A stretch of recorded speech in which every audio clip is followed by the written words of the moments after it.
Okay, I'm podcasting them softly this week. I am very, very excited to finally be chatting with a man who is the author of some of my favourite movies.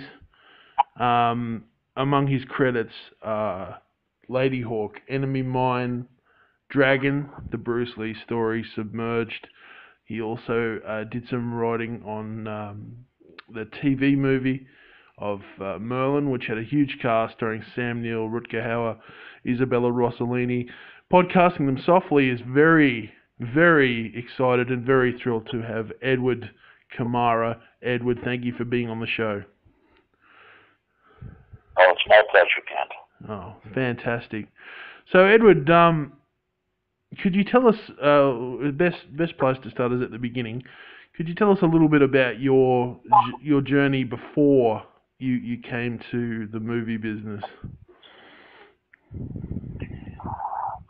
Well, gosh, it's a long way to think back. I was born and raised in Los Angeles. Right. So, and I was raised in the Russian community there, and a lot of the people around me, my parents included, worked in the film business in any way they could as bit players, extras, musicians, and so on. And so it was always, the film business was always around me. I went to Hollywood High School. Later I went to UCLA. And my original goal was to be an actor.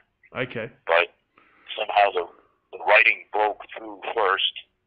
And I followed that then for the rest of my career. I became a screenwriter rather than an actor. Okay. So what was your first professional writing, job that you got? Well, actually, it was Ladyhawke, and it wasn't a job. Okay. In the sense that it was what we call a spec script. Okay. So Ladyhawke was just straight off the bat. You got that one. You got interested in that one straight off. I'd written 7 screenplays before that, or 6, I think. Ladyhawke was my 7th. Okay. And it was the first one that I managed to sell, and went from there. Right. So can you tell us about a little bit of the development process? Like once they were interested in Ladyhawke, how did it go from there? Was it a long process? Well, I wish I could tell you about the development process, because as often happens to first-time screenwriters, I was pretty much excluded from that process. They hired other writers, 2 of which are credited with me on the screenplay, and one of which actually did quite a bit of work and ultimately wound up with no credit. Right. So I really had very little participation. Once in a while, they would call me up and ask me basically how I thought they could do this or that. Right. And I would give them some ideas, and they would say thank you very much, and then continue with their people. Okay, right. So you had very little to do once they purchased your script. Right. The only thing that ultimately appeared from my thinking afterwards was the scene where she falls off the tower, transforms into a hawk in the air. That was an idea I gave them during their development process. Right. And is probably credited in the draft that Tom Mankiewicz did. Right. So you didn't. I've heard a few wonderful tales from other screenwriters.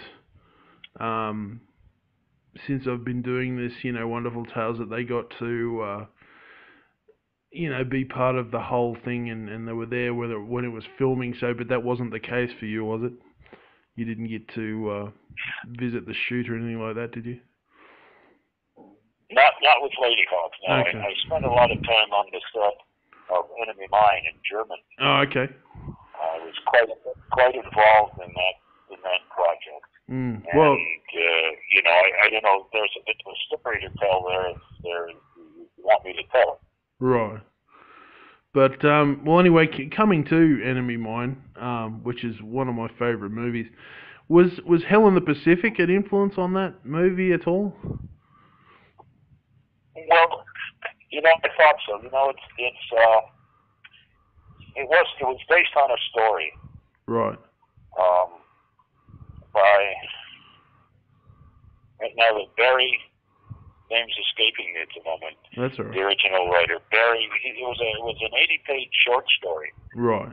And I was hired to adapt it for the screen.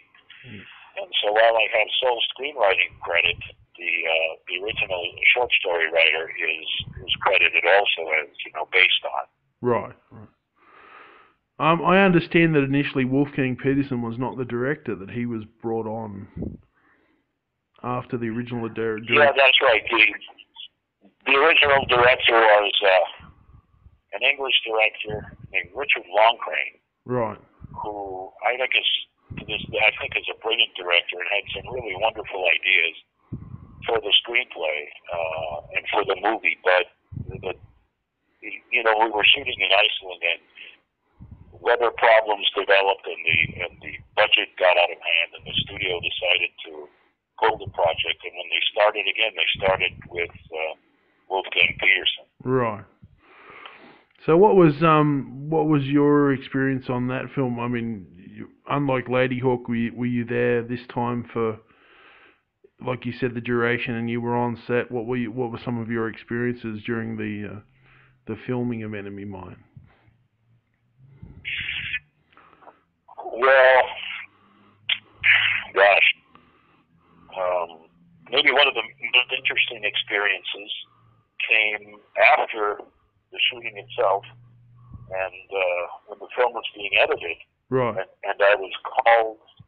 I was in California, and I got a call from Petersen saying that one of the major scenes, which explained the Drac's lineage, did not work. That there were certain problems with the image. And so I came back to Germany and tried to fit that scene into essentially extra footage that they had. And so when you're watching the film, the whole lineage was explained when the Drac and Davidge, or Louis Gossett and Dennis Quaid, are escaping from this huge earthquake. And during that time, you hear some of the critical information that has to be conveyed to the audience, all shot at a distance where you can't see their faces. Right. And that happened because the original close-up footage completely didn't work. It had technical difficulties. Right. So they looked very impressive. I mean, it was obviously all done in... a lot of it was done in stages, and they're very impressive sets. What were they like to actually be standing on? Were they very impressive? They were impressive. It was shot at the various studios there, just outside of Munich, Germany, and a big soundstage was built especially to shoot that film. That was the first time that soundstage was ever used. Right. And the sets were huge, yes. Obviously, and as you say, they were quite impressive. It's were some of the effects that were taking place. You have to remember that this was before CGI. Yes. Everything was done on film. Yes. And so a lot of the special effects required very difficult and expensive photographic processing. Sure. I spoke recently with, I did an interview recently with Chris Wallace, who did the makeup effects on the film. And I remember saying it was an extraordinary performance by Louis Gossett Jr. because I was amazed that was him under that makeup, because it was certainly a grueling process to get him into it, and then, for him to be able to act underneath it. Did you get to meet the cast and all that? Yes, I was there basically the whole duration of the shooting. And one interesting experience is that I had my daughter there at the time, who was about 4 years old then, and as I was walking with her on the studio lot, along comes Louis Gossett in full Drac makeup with only his hands. He didn't have the big Drac gloves on it, so my daughter took one look at him and just passed out. And I said to him, Lou, hold out your hands. And he held out his hands at me. I said, look, see, that's just a person there. You see, my hands are a person's hands. And then she kind of calmed down, and of course he spoke to her in a gentle voice, and she understood that was makeup. But she's 37 years old now. She still clearly remembers that moment. Yeah, it would have been quite a fright. But Wolfgang Petersen is a wonderful director. What was it like working alongside him? I really enjoyed it. I had a very warm relationship with Wolfgang, and I have very, very nice memories of those times. It was a very good experience for me. Right. No, it's a wonderful movie, and it continues to endure. I mean, I never saw it it never came out in the theaters here. It only ever came out on VHS tape over here. But it's ironically, it was a movie, and I've written about this before, but it was a movie that I'd only ever seen the last 20 minutes of for the longest time, because a cousin of mine had it on videotape, but they had taped something over it because he didn't like the film so much. But every time we would watch this other film, I would always say, well, leave it go, and I'd watch the last 20 minutes of this movie. I said, well, what is this movie? And he told me the title, and then so next time I went to the video store, well, I want to see the rest of it now, because I've only ever seen the last 20 minutes. And so finally I got to watch the whole thing, and I was like, well, that's a good movie. What did you tape over it for? And he said, oh, I didn't. He didn't like it so much, but I've always loved it, and I thought it. I think it's great that it has continued to grow in its cult status and popularity, helped by VHS. Yeah, I was happy of that too. Yeah. There was another, one of the great actors on that was the character actor Brian James, who played sadly the villain there. He's passed away, sadly. And he did, yes, he did, but he was also a great pleasure to work with. Sure. And very creative, very educated, very smart fellow. It was still strange to see him in the role of a villain, because he was such a thoughtful person. Yes. And what was it like when it would? I mean, was there a big premiere for it back at that time when it was finally released? No, I don't think there was. I don't remember really. I don't think so. I think it just opened. Oh, okay, just an ordinary. Yeah. What was it like when you finally got to see it? What was it like when you finally got to see it finished in the theater? Well, by that time I'd seen it probably 24 times. Okay. Different stages, different versions, right? Yeah. Looping and everything, and so obviously there wasn't that excitement of seeing it for the first time like I had with Ladyhawke. Right. Because you would have seen all the dailies and stuff, would you, at the time? Most of them, yeah. And I was even involved in working on the looping, the dubbing of the voices and all that. So I was thoroughly familiar with every inch of that film by the time it came out. So there was no surprises left to be had.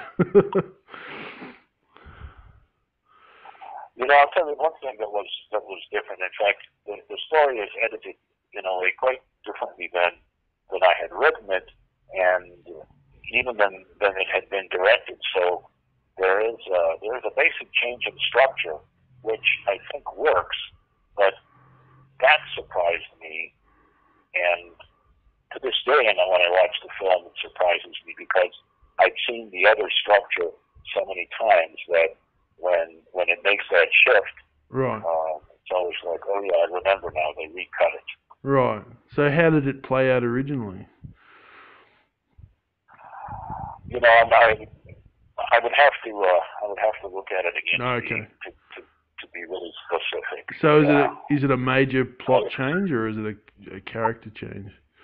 No, it's just the way the structure of the story. Okay, right. So just a different sequence. Told. And if I get into it, I'm liable to confuse the whole issue. I have to look at it again to try to remember which was which. Okay. Years ago. That's all right. But so in between these films, did you keep obviously writing other scripts and trying to get other scripts produced? Well, I did. I mean, the one that I did get produced was Dragon, the Bruce Lee story. I was hired to do that. Right.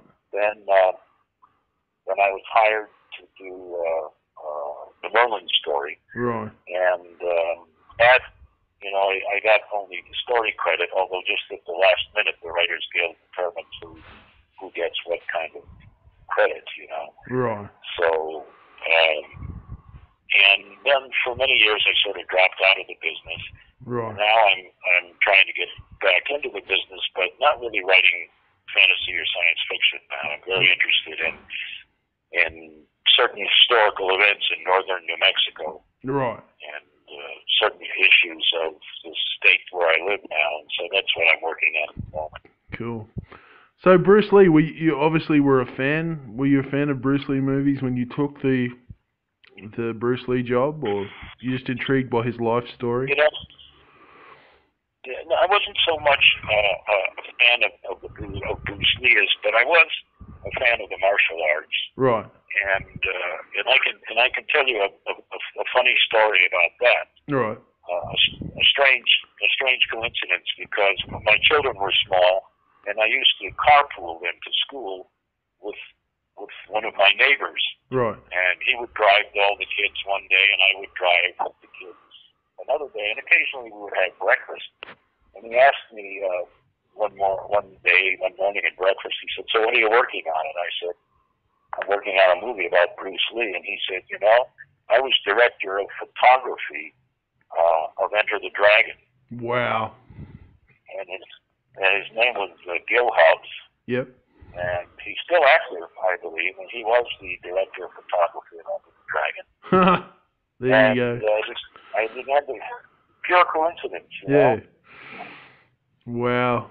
And of course, I heard many, many strange stories. People always wanted to tell me how Bruce Lee really died. Right. And none of the stories ever were the same. No, there's quite a few different iterations. But in working on that film, did you meet? I mean, his wife does certainly there's a version that came out over here where his wife does quite a long monologue at the start of the opening of the film before the film begins. Did you? I don't think I've seen that version. Yeah. Did you meet with his wife or anyone connected during research and all that sort of stuff? Or I met with a lot of people. I spent a couple of weeks in Hong Kong. I met one of his brothers. Right. Who was he's passed away since, but he was at that time co-director of the Hong Kong Observatory. He was an astronomer, not a martial arts person at all. Right. I met a man who called himself Chaplin Chang that had been the production manager of so many of those films. Right. I met Bolo Yang, who was the villain, in Enter the Dragon, and also the villain in a lot of the more recent martial arts movies. Right. And you know, quite a few people of that time. The photographer who had taken so many stills of Bruce Lee, hundreds, which he showed to us, which I had never seen before, and which I don't think have ever been published. Mm. Did you that learn? was also a very interesting experience. Did you learn anything surprising about his life during your research? You know, the movie, the choice they made in the movie was to portray him as sort of a nice guy. Right. One of the people that I spoke to a lot, and his name is not coming to mind immediately, but you probably know it, the director of Enter the Dragon. Oh, yeah. Yeah, I do. It's not going to roll off my tongue just now, but I know who you're talking about, yeah. Yeah, and what I really learned is that Bruce Lee was a physical genius. Yes. And obsessed with the notion of fame and stardom. Mm-hmm. Simply obsessed with it. And what really fascinated me in the drafts that I wrote was this driving determination to achieve his goals. Yes. And the choice that was made in the movie was to make him kind of a sunshine boy. And I think maybe that was the right choice for the movie. But when the director first approached me with that film, he said he wanted to do a Chinese version of Raging Bull. Remember that movie with Robert De Niro, Raging Bull, about Jake LaMotta? Right, yeah. And the screenplay that I wrote for him was just that. It was about this obsessive, brilliant, but obsessively, driven individual, which I would have loved to have seen that movie on the screen, Yeah. I like the movie they made, but I would have loved to have seen that movie. But that was harder to do and harder to hold an audience, maybe. Yeah. With that character. Well, the final film is a more romantic sort of retelling of his life. In the end he becomes more of this an iconic figure. The final shots with him doing martial arts against the setting sun. He almost they have him transforming from a man into a symbol almost, iconography. Into a myth. Yeah. So man into a myth. Yeah, man into a myth. Yeah. He is a myth. He has become a myth. Yeah. He's become a symbol. And the man has somewhere, I think, kind of faded into that. Right. Yeah. But he'll be in his 70s now, probably close to 80 years old. Think about that. Yeah. But it's like you said, an intriguing film. But now, certainly, I think I would like to see that version you mentioned too, like a Raging Bull type version of Bruce Lee. Like not so romantic, maybe a little bit gritty, and show some of the flaws a little bit more, and the price of one of the. Yeah. I was going to say one of the images that stays in my mind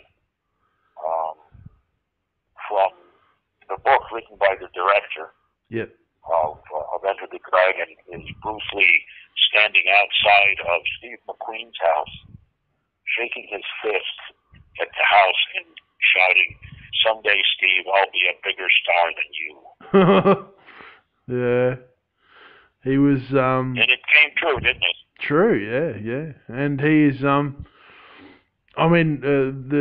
scenes in the film, I don't know if they survived from your draft or not, but where he was lifting weights with one arm and reading a book with the other, like always in motion, almost like he was the embodiment of perpetual motion. He was, I think. He was the embodiment of perpetual motion, and he was just extremely focused, extremely driven, and an extreme and brilliant. You know, a physical genius. You know, one friend of his told me that he could have you hold out your hand, and he would put a quarter in your hand, and then he would hold his hand above your hand, and he would say, "Close your fist before I can snatch that quarter out of your hand." Right. And then he would try to snatch it. He'd close your fist, and he would say, "You still have the quarter?" And you'd feel it in your hand, and you'd say, "Yes, I do." And he'd say, "I guess I'm not as fast as I thought I was. Well, give me my quarter." And you'd open your hand, and there'd be a nickel there. A 5-cent piece. You know, a 5-cent piece. Yeah. So, and I heard that story from more than one person, you know, of his speed and just the way he could focus in a unique way, the power of his body and his mind together. He was really an exceptional, brilliant individual, and his early death, I think, was a tragedy. Yeah, it was. And then his son, too, not long after that, Brandon. Well, yeah. Brandon, that happened. He died just days before the movie opened. Yeah. Just days before the movie opened, I got a call from my attorney then, and the movie was going to open in 2 or 3 days, and she said, "I just heard Brandon Lee was killed on the sequel to The Crow." Yeah. That was another tragic thing. Yeah, very tragic. But actually, it's funny you mentioned that scene with the taking the one coin and swapping it for another. They actually used that in another movie. I don't know if you saw it. It was a Jean-Claude Van Damme movie called Bloodsport. And I know Bloodsport well. I knew I worked on a project with Van Damme. I didn't get credit. There was a project with a guy named Frank Dukes. Right. That Van Damme played. Yep. He played Frank Dukes in that movie. Yeah. And I developed the storyline with Frank Dukes. Frank wound up getting some credits, and I didn't, but that's the way it goes sometimes. Yeah. Oh, so you actually developed it with the real Frank Dukes, did you? Yeah. All right. With the real Frank Dukes.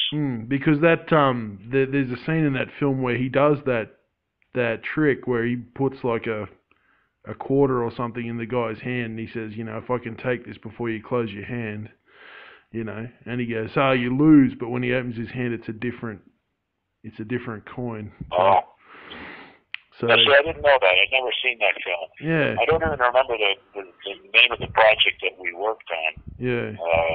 There were later some problems with it. There was a falling out between Frank and Jean-Claude, and you know, but he ultimately wound up getting a story credit, I believe, whatever movie that is. Right. And since he'd come into the project earlier than I did, he got the credit and I didn't, and that's determined by the Writers Guild. Right. Yeah. You know, so we just accept that. They at least that they're our own people that determine it. You know? Yeah. Yeah. So, but if you ever get the time and you watch Bloodsport, you'll see that that scene that you just described that Bruce Lee could do. You'll see a very similar sequence that is in that movie. So it was just. Okay, so it's in Bloodsport. I did see that. I just don't remember. Yeah, but I've seen Bloodsport. Yeah, but it was just funny you mentioned that Bruce Lee story, and then that was the first thing that popped in my head. Is like, oh, that's a scene from Bloodsport where that exact thing happens. But so anyway, that was fantastic. So tell us then about another film that I noticed is on your credits. There is Submerged. Yeah, that was a big disappointment to me. I really think they did a terrible job with that movie, and I really have nothing to say about it. Oh, okay, all right. Well, we'll move on then. We won't. It could have been a great story. There were some enormous to save people's lives. Yeah. In that situation, and they chose some. I thought some very just easy and I would say cheap. You know, made some ungraceful choices, I would say, in that movie. And right. So I kind of just let it go. All right. Well, we won't dwell on the bitterness. Let's talk about Merlin then, which I watched again last night. I haven't watched it for a while. That was a huge TV movie, and for my money, it's one of the better sort of retellings of the Arthurian legends. How did you come to work on Merlin? Well, I was hired to do that. I was hired by Robert Halmy, who was then the chief of Hallmark, the company that put it out. And like so often happens, they change their mind right in the middle of what they're doing. Originally, what they told me is we want to tell the Merlin story without King Arthur, and I said you simply cannot tell the Merlin story without King Arthur. Yes. So they said, all right, well, minimize King Arthur totally. Make him as insignificant as possible. Right. So I wrote a draft of Merlin, which I don't think I made him as insignificant, but he was certainly a small part of the story. Right. Robert Halmy called me up and said, we're shooting this the way you wrote it, word for word. I'd never heard that before. Right. Then I heard my agent called me about a week later saying, they fired you and they're starting over. Oh, goodness. And, so what were they unhappy of? They said, there wasn't enough about King Arthur. Oh, God. Oh, no. And so they decided so then they hired one writer, whose name I don't remember, and then the Writers Guild at that one. The Guild didn't even get involved at that point. So it was screenplay by myself and this other writer. Then they hired another writer, and then the screenplay was by all three of us. Right. And then the Guild determined that I would get story credit, and they would get, screenplay credit. Right. But there are still some scripts out being sold. You probably can only get them on eBay or something, in which I'm credited also as one of the screenwriters. Right. Not just the story. Mm. So it shifted around a lot. Yeah. It's a story that has been told many times, but only a few have really done it well. I mean, for my money, John Borman's Excalibur is a good version of the that's story. A good movie. Yeah. Yes, it is. And but I mean, of course, recently they've done they've done a sort of a big budget version of King Arthur, and it's sort of more geared towards action and all that sort of thing. Yeah, I think it would be nice to see a big version of the true the tale without trying to alter the point of view. I mean, Merlin, of course, as with John Borman's version, it's really told from the perspective of Merlin is the catalyst for a lot of what goes on, and I can see in the version that you probably wrote that it would have been a similar point of view, like mostly from Merlin's point of view. Everything going on through his eyes and from his perspective. Was that your original sort of take on it? Well, yes. I mean, he was sort of the whole idea is that he was the driving force. And King Arthur, in a way, was his tool, that he had created him. Right, yeah. And that King Arthur was his tool, and that the policies, let's say, to use a modern word, of Merlin's,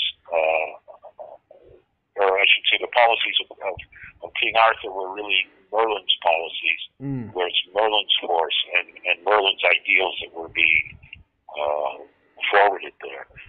So he was kind of a puppet, you might say, and I kind of, remembering in my screenplay, I made him sort of a decent chap, but a puppet to Merlin, who really had the intelligence and the force and the vision. Right. But is there any obviously you've written quite a lot more scripts than have been produced. Is there any script of yours that you've written that you wish would have gotten made or would get made? Yes, there really is. I did and was paid to do quite a handsome sum of money many years ago. The story about the American author Jack London. All right. About the second half of his life and his second marriage. Right. And I can understand it's a hard movie to bring before American audiences because in a way it was a tragic story. Jack London. You've heard of him in Australia, I'm sure. Oh, I have. Yep. Yeah. And he died in 1916 at the age of 40. And from the middle of his life until the end, he tried so many grand things, and they all failed, and yet he continued to persevere. Right. And in the draft that I wrote, excuse me, it was a story of a man and a woman really struggling for intimacy.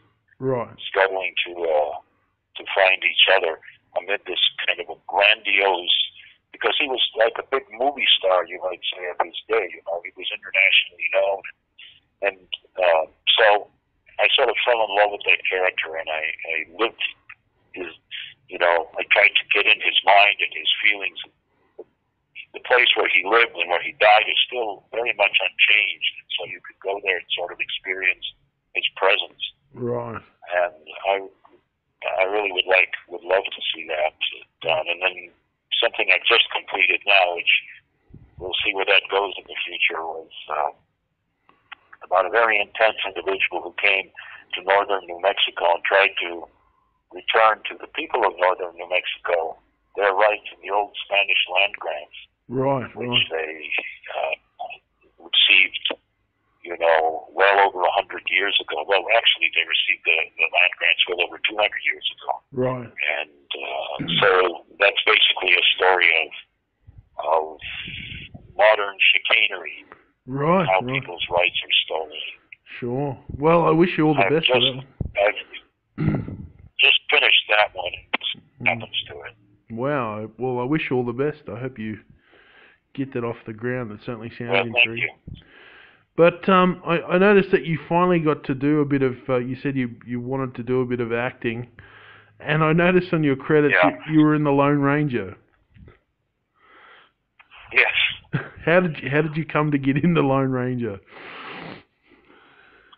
When I moved to New Mexico, I kind of tried to do different things, and I originally signed up. I wanted to do some horseback stuff. I've had horses and ridden horses all my life. Right. I wanted to get into horseback into some westerns and stuff. And basically, as a mounted extra, I just thought it would be fun. Right. And I got a call from the casting director who called up and said, the director saw your picture and she said it's not a speaking role, but you're there with the actors and you're the sheriff of the town, and would you like to do that? And I said sure. And so I did it, and I'm not in the movie nearly as much as I was filmed. Right. But the major scene where you can see me is when Armie Hammer meets the woman that was his brother's wife. The future Lone Ranger meets the woman that was his brother's wife. Right. In the sheriff's office. Yeah. I'm mostly kind of unconscious on a couch back there, surrounded by whiskey bottles. I'll have to watch it again now. I haven't seen it since it came out, but I'll have to go back and watch it again and check it out, because it was great when you said you wanted to be an actor, and you finally got to do it in a big movie. Yeah, I did like about 6 seconds of screen time, but it was a lot of fun. It really was. Sure. I really thoroughly enjoyed that. Yeah, it looks like it was a massive production. I mean, Gore Verbinski makes big movies, so I assume it was quite a large scale production by the looks of it. It was huge. It was something else. I'm telling you, it was enormous, and they shot it, not far from Albuquerque, New Mexico. They shot it well, you know, no use to describe to you exactly where you probably haven't been here, but near Albuquerque, New Mexico, in this kind of a very barren land where they built something like 6 miles of railroad. Wow. You know, for the train sequences. They had lots of horses and skunk people. Yeah, it was a carnival. Wow. It was fun. Well, that's great. Well, I'm glad. I'll go back now and I'll I'll go back now and I'll be sure to check out your scene now. Yeah. Yeah, when the guy who plays the villain, unfortunately, this wonderful British actor, his name is not coming to me, very well known actor, and he plays the villain. He does a perfect American accent. Yeah. And he stands up on this platform telling the town that they have to look out for the bandit, Butch Cavendish. Right. Butch Cavendish. And they're holding up this poster with the picture of Butch Cavendish, you know, and he kept, Tom was his first name, and he kept saying Butch Cassidy. Right. And they would tell him, no, Tom, it's Butch Cavendish. And he said, I said Butch Cavendish. I would tell him one time, he said Butch Cassidy again. I did not. You know, he was kind of grumpy about it. Then they'd shoot the scene again, and he would do it again. But he got it right finally. That's great. Well, Edward, my friend, it's been an absolute pleasure and a rare treat to finally get to have a chat with you. You've led an extraordinary life, had an amazing career, and I hope nothing but the best. And I hope that the work that you're doing now bears some fruit, and that we might again see another Edward Khmara movie on the screen. Yes, good. I hold good thoughts for it. Thank you. But yes, it's been a really a delight, and I thank you very much for your time today, and thank you for being on Podcasting Them Softly. My pleasure. Thank you too. Thank you very much.